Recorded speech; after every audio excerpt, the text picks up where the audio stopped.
Welcome back, subscribers, and welcome new viewers. And today I'll be reading from my Chiron book.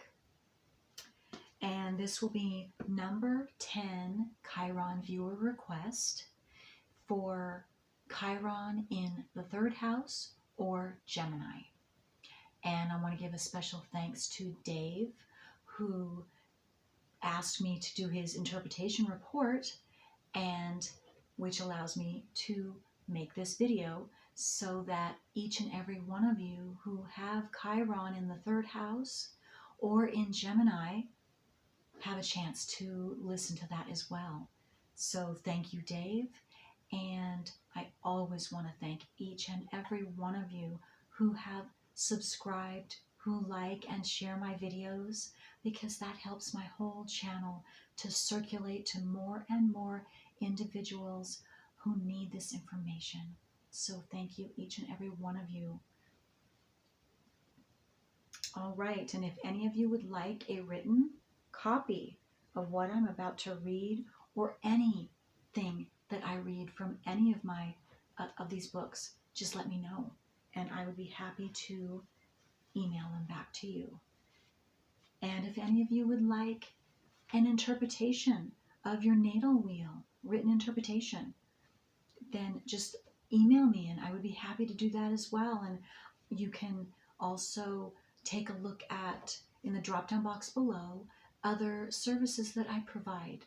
I'd be happy to listen to or answer any questions that any of you might have about astrology or anything. Comments, I'd love to hear those too. All right, so let's get started.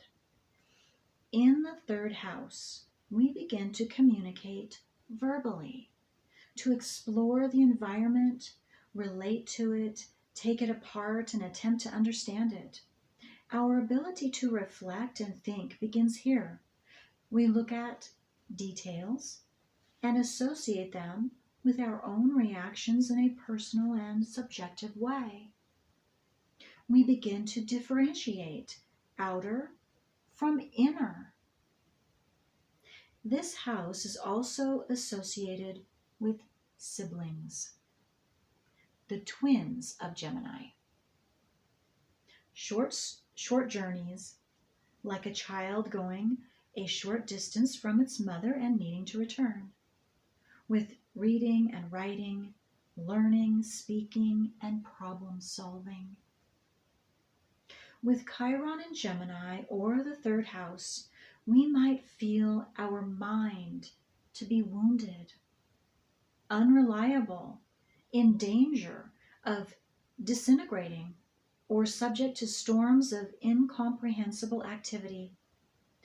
We may be indiscriminately absorb. We may, indiscriminately absorb ideas from anywhere in the scramble to understand what is happening. We often have difficulty believing in our own ideas.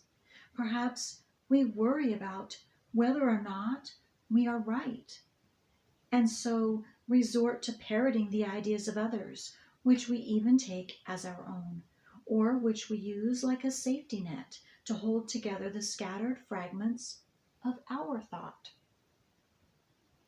The drive to understand everything often reaches obsessive proportions with this placement. We become mentally identified, nervous, and stressed as confusion or disassociation develops. However, if there is enough basic personal security and maturity, the minds of those with Chiron and Gemini or the third house may be very open to transpersonal sources in a creative and healing way, being a prophetic and mediumistic in a positive sense. Ruth White, the well-known medium of the discarnate, Gildas has Chiron in Gemini in the 7th house. Her book, 7 Inner Journeys, tells the story of her inner relationship, Chiron in the 7th, with Gildas. Through communication, Gemini, with him, she has an extraordinary ability to provide healing and clarification, on a soul level for people seeking reassurance and guidance. Individuals with this placement often have great originality and brilliance. Their ceaseless probing and questioning, taking them into areas where others prefer not to look. Cassie has Chiron in the 3rd house. He introduced many people to LSD, either by giving it to them or by writing of his experiences, 3rd house. Sigmund Freud, originator of the talking cure, also has Chiron in the 3rd house in Aquarius. He developed a painful cancer which ate away his jaw and interfered with his speech, 3rd house. A poignant image of the link between the wound and the capacity to heal. Freud rediscovered and began to explore the inner world we now call the unconscious, and thus radically altered the collective perceptions of reality, an expression of his Chiron in Aquarius in the 3rd house. We will be referring again to Freud's chart in the section on Chiron in aspect to Pluto, which is another section altogether. Okay. I'm going to fast forward because it gets specific, and I'm going to stay general. Again, those of you who would like a written copy, just send me an email and I will be happy to send you one. With Chiron in Gemini or the 3rd house, we may need to become conscious of self-defeating and destructive thought patterns which have their origin in childhood hurts, or which constitute the unspoken attitudes and beliefs inherited from our childhood environment. Very early in life, we may have made unconscious decisions based on painful emotional reactions. For example, one woman who had Chiron in Virgo in the 3rd house vowed she would never be a dry intellectual like her mother. She grew up denying her own intellect, but habitually fell in love with intellectual men. The process of unearthing these destructive thought patterns acts like the sword which heals the wound it created, and we may eventually be able to decide differently. With Chiron in the 3rd house or in Gemini, there may be a discrepancy between our concept of our ability to communicate and the way we come across to others. We struggle to articulate our ideas. We may think afterwards that we have not really said what we wanted to say and feel angry and frustrated. Often, however, we get feedback from others that we were in fact very clear, and even draw admiration for our ability to put thoughts and feelings into words. And this adds to the frustration and confusion.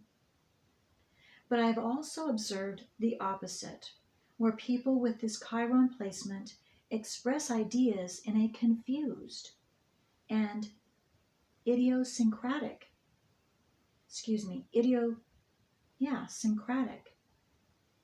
way, full of non sequiturs. I don't know what that, I'm probably butchering it. It's sequiturs and contradictions, and are amazed when people cannot understand them. With this placement, it is frequently the case that in childhood the parents did not talk about things that were really important, such as personal feelings, sex, illness, death, and so on, in the mistaken belief that they were sparing the child's feelings. In this way, we learn not to talk about things that really matter to us and affect our emotional life. We may grow up without the vocabulary to communicate our innermost thoughts and feelings, with our minds functioning mainly in a defensive way that is unconnected with real life.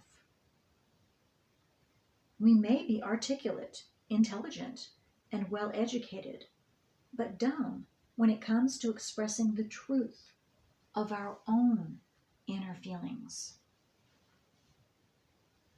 The mind of a person with Chiron in the third house or Gemini can function in an intuitive or associative way, the so-called primitive mind, which tends to focus on the whole picture rather than the parts. In education, where logic is the god, such a person may have learning difficulties in childhood. However, this is often due to a mismatch between the child's natural mode of thinking and the method of teaching. I have met several such people that later learned to value their own original thoughts and verbal means. Excuse me. Talking about reading, I am skipping lines. Let me say that over again. I have met several such people who later learned to value their own original thoughts and perceptions by expressing them through images and other non-verbal means. It may be useful for those with Chiron and Gemini or the third house to discover a synthesizing framework within which their fears of being crazy can subside and which can serve to conceptualize and validate their intuitions. It might be helpful to read the current literature linking the findings of the new physics with various states of consciousness. When the associative or transpersonal mind has not been acknowledged, people with Chiron in Gemini can become paranoid or overwhelmed by strange, subjective perceptions. They may feel themselves at the center of an inexplicable and hostile maze of impressions, unable either to let it go or to separate inside from outside. When the logos function of clarifying, separating, dividing, and discriminating is wounded, this can be quite terrifying. Here again, a suitable framework of meaning may spell the difference between disaster and a true healing process. Sometimes people with this placement are intellectually arrogant, defying the mind and not valuing the irrational regarding those who are not intellectually cultivated as inferior beings. They seem to benefit from some kind of religious attitude with which they can recognize that as human beings they cannot know it all, that only God is all-seeing and omniscient. This is especially true in our culture, where we have not only lost our humility in the face of creation, but have also enshrined the Logos as the one true God. This results in the distortion that to become godlike means to know more, understand more, and thereby to control the universe. This is expressed in Faust.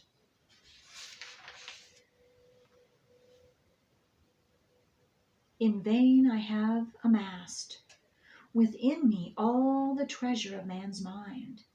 And when I pause and sit me down at last, no new power welling inwardly I find. A hairbreadth is not added to my height. I am no nearer to the infinite. On the other hand, people with this placement can be so aware of the punniness of the human mind that they give up on it and do not respect or develop it. They may emphasize their feelings or intuitions instead. But if the horoscope shows an emphasis on air signs, this tactic may result in a feeling of emptiness, dissatisfaction, and a subtle feeling of cheating oneself. Sometimes with this placement, especially with Chiron and Gemini, the issue of duality is critical. We may feel almost paralyzed by acute awareness of our inner opposites, knowing that whatever we do or choose, the other polarity will complain and interfere, or create moods and depressions. We may have to resign ourselves to never reaching the synthesis we long for. Our inner resources may seem to dry up, or our wound may be too deep, or time may run out. We might have to accept the pain of being lopsided and mourn the aspects of ourselves that will remain unexpressed or unfulfilled.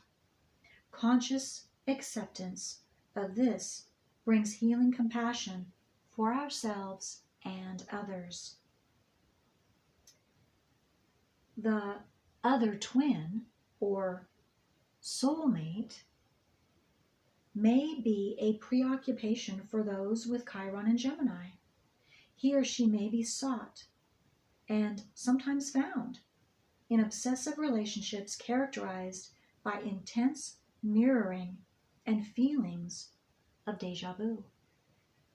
For example, one woman with Chiron and Gemini as her only air planet, trining a Libran ascendant, met and married a man who was her total opposite in every way, and very intellectual. He represented everything she did not want in a man. She said she felt an intervention from another level, a typically Chironian statement, when they met. The relationship proved to be the focal point of her life and survived much conflict. Both she and her husband eventually made successful careers as healers.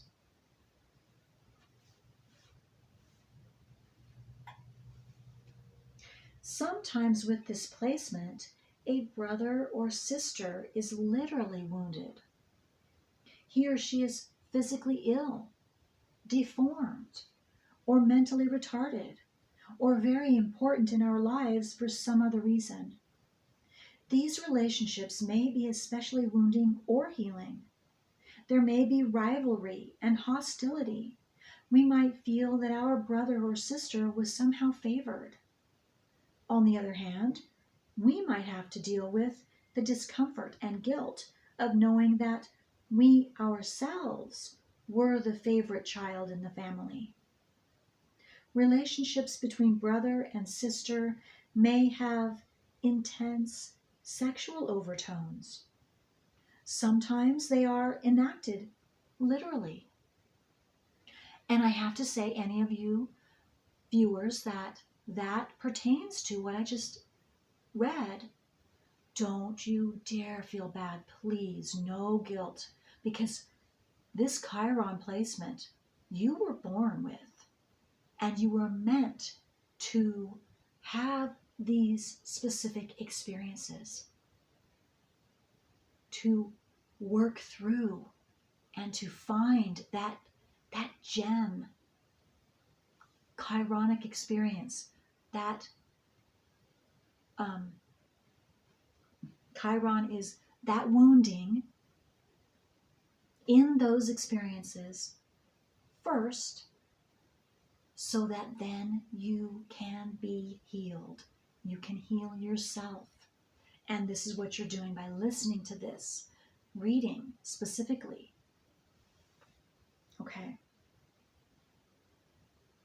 Sometimes we later seek a partner similar to the beloved sibling. The brother or sister could also be like a mentor and wise person with a positive influence in our lives. A gift of this placement is the ability to express feelings and emotions in words, to speak out about contentious issues, and to articulate experiences of other dimensions of reality. D.H. Lawrence has Chiron in Gemini in the 8th house. He was a spokesman for the wounded instincts, especially sexuality, which is 8th house. Has everything to do with sexuality. He died of a lung condition, Gemini and 8th house. When it was acute, he would bleed from the mouth. A poignant image of the quality of his poetry. His words are like blood flowing from his wounds. Chiron in Gemini. His major biography, written by Harry T. Moore, was originally entitled The Intelligent Heart, a symbol of the gift of Chiron and Gemini, or the 3rd house. Pretty amazing. Okay. Well, viewers, that's all I have for now. Again, I always appreciate any comments, any questions you have. And until next time.